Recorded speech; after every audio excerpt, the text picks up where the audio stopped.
camera. I'll do it. And now we're starting with your next European tour, starting in Spain, where we can see you from 25/11 to 28/11 in Vigo, Zaragoza, and Sevilla.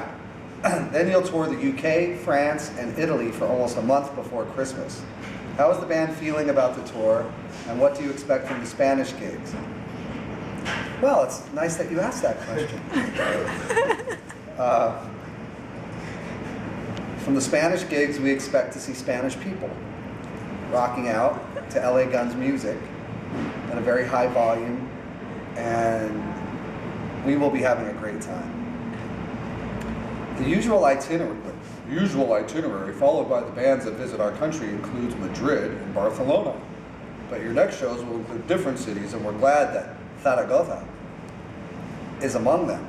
Is that something that the band decided, or just a promoter's decision? Well, that's just a promoter's decision.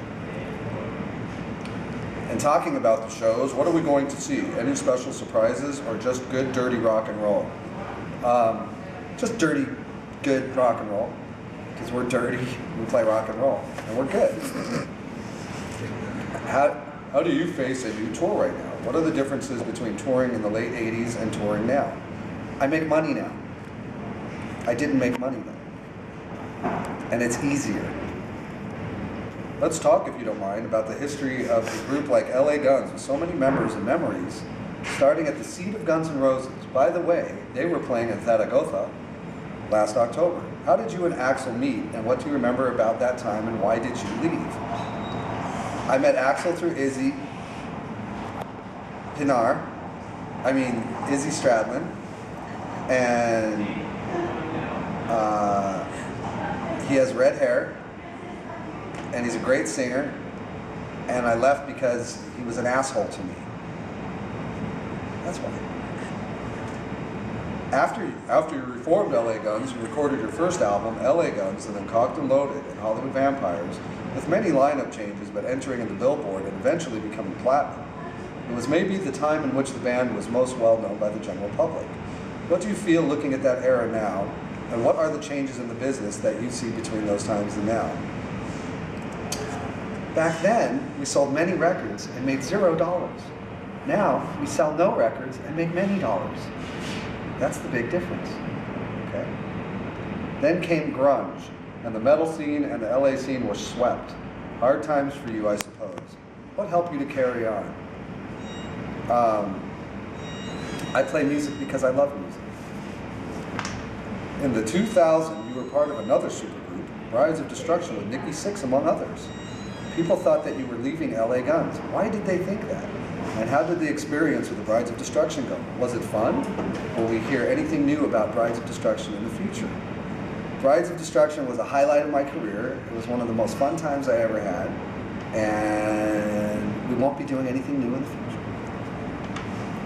Due to the fact that people thought you left LA Guns, there's now 2 bands out there with LA Guns in their names. What do you think about it? I think that it's important to have 2 bands named LA Guns, because people love LA Guns twice as much as other bands. Now the band involves Tracii in guitars, I'm actually playing the guitar,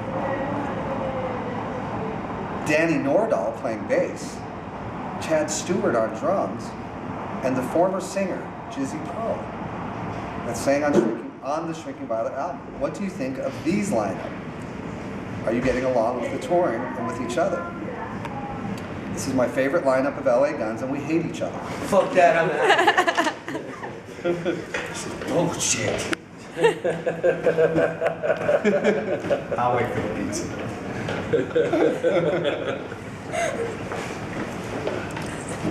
No interviews.